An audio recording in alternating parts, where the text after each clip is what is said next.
반갑습니다. 최 대표의 노무 이야기입니다. 자, 오늘 영상의 주제는 퇴직금 두 가지 핵심 포인트라는 거에 대해서 좀 설명을 드려볼까 하는데요. 제가 뭐 퇴직금 관련되어 있는 영상은 뭐 예전에도 이렇게 올린 적이 있는데 그 질문이 제일 많이 달리는 것 중에 하나가 이 퇴직금 문제인 것 같습니다. 그래서 조금 헷갈려 하시는 부분들이 있으신 것 같아서 제가 두 가지로 핵심 포인트를 정리를 좀 해드리려고 합니다. 자, 두 가지 핵심 포인트. 첫 번째는 그 퇴직금 지급 기준이고요. 퇴직금을 어떤 기준에 의해서 지급을 하는지 그 포인트와 그 다음에 지급 계산을 어떻게 하는지, 어떤 기준에 의해서 퇴직금을 줘야 되고, 그러니까 줘야 되는지 안 줘야 되는지, 그 다음에 어떻게 계산을 해서 퇴직금을 지급을 얼마를 지급할 것이냐, 이 두 가지에 대해서 좀 말씀을 드리겠습니다. 우선은 첫 번째 지급 기준은 좀 착각을 하시는 분들이 있으신데, 4대 보험을 가입한 근로자가 지급 기준이 아닙니다. 가끔 꼭 우리 퇴직금을 4대 보험 가입한 우리 직원들에 대해서만 지급해 주면 되는 거 아니냐, 그게 아니고요. 4대 보험 가입한 거와 유무와 관계 없습니다. 예. 그 다음에 뭐 정규직, 계약직, 뭐 아르바이트생 이런 거를 구분해서 뭐 정규직한테만 주겠다, 아르바이트생한테는 우리는 퇴직금을 주지 않기로 했다, 이런 거 다 의미가 없다는 겁니다. 자, 지급을 해야 되느냐 안 해야 되는 거에 가장 중요한 내용은 뭐냐면 근로자냐 아니냐입니다. 근로자냐 아니냐. 자, 근로자냐 아니냐는 사업주로부터 지휘 감독, 통제를 받고 있느냐 안 받고 있나, 이거를 먼저 생각하시면 될 것 같습니다. 그래서 근로자로 인정이 되면 그 근로자 중에 4주를 평균해서 일주일에 주 15시간 이상, 요거는 주휴수당을 주는 규칙하고 똑같죠, 그죠? 주 15시간 이상의 근무를 1년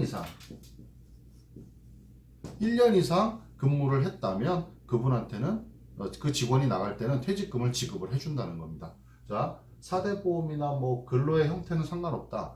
근로자냐 아니냐를 먼저 따져보셔야 된다. 근로자는 사업주로부터 지휘 감독, 지휘 통제를 받고 있느냐 없느냐를 가지고 근로자를 판단을 하고요. 그 근로자로 인정이 됐을 때는 일주일에 15시간 이상, 1년 이상을 근무하면 퇴직금을 지급을 해준다.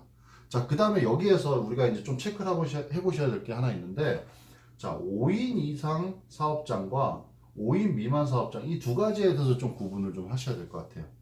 자, 이 두 가지는 어떻게 구분을 하시느냐.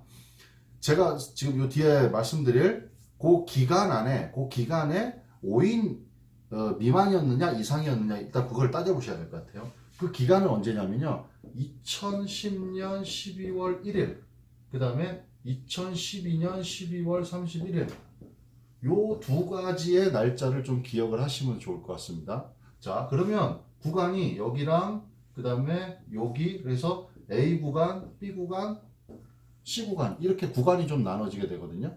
자, 그래서 요 A 구간에 2010년 11월까지겠죠. 요 A 구간에 우리 사업장이 5인 이상이었느냐 5인 미만이었느냐 따져봅니다. 자, 5인 이상이면 일단은 지급을 해줘야 되기 때문에 요 기간에 5인 미만이었느냐 따져. 우리가 요 기간에 A 구간에 5인 미만인 사업장이었다 그러면 퇴직금은 지급하지 않습니다. 요 기간에 대해서 계속 근무를 하고 있잖아요, 지금. 네. 그러면 요 구간에 있는 기간에 대해서는 퇴직금을 계산하지 않고요.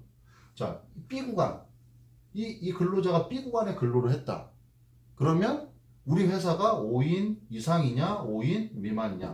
5인 미만이다. 그럼 이 구간에는 50%만 지급한다는 겁니다. 요 구간에 해당되는 기간에 대해서는. 그리고 C 구간으로 넘어오면 다시 100%를.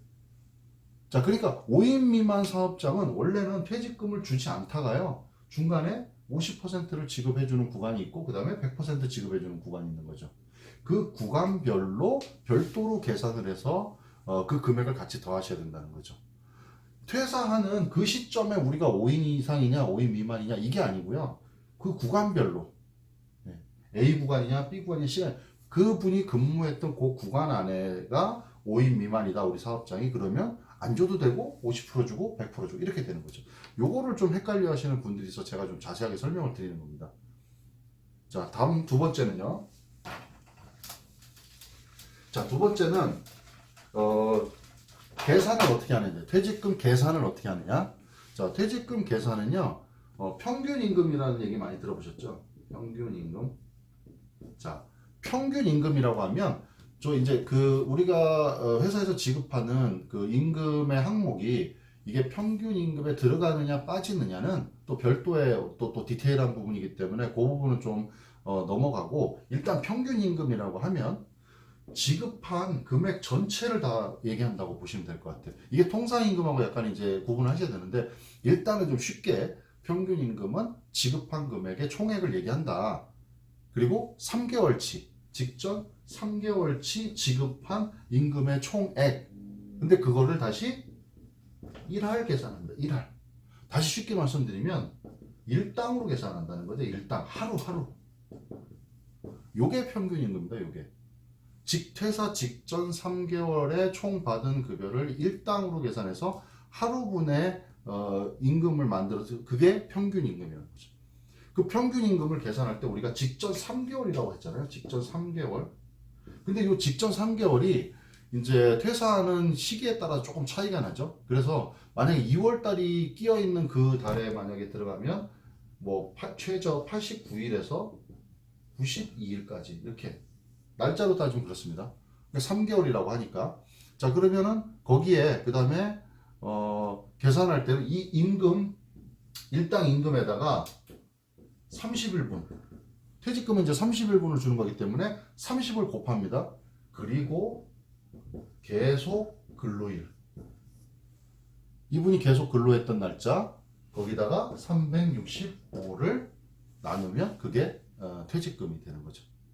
자, 그래서 요거를 직접 이렇게 하나하나씩 따져서 계산을 하셔도 되고요. 아니면 또 요즘에는 뭐 그 인터넷이나 여러 가지 어플리케이션 같은 걸 찾아보시면 퇴직금 계산기라는 그런 프로그램들이 많이 있습니다. 그래서 거기에다가 우리가 요 내용들을 그대로 입력을 하시면 그게 또 정확히 또 계산이 되니까 그걸 좀 활용해 보셔도 될 것 같아요. 그 다음에 이제 별도의 퇴직 소득세까지 또 계산이 되게끔 이렇게 나와 있기 때문에 이렇게 좀 계산을 해 보시면 좀 뭐 직접 계산하시는 것보다는 좀 편하게 계산하실 수 있을 것 같아요.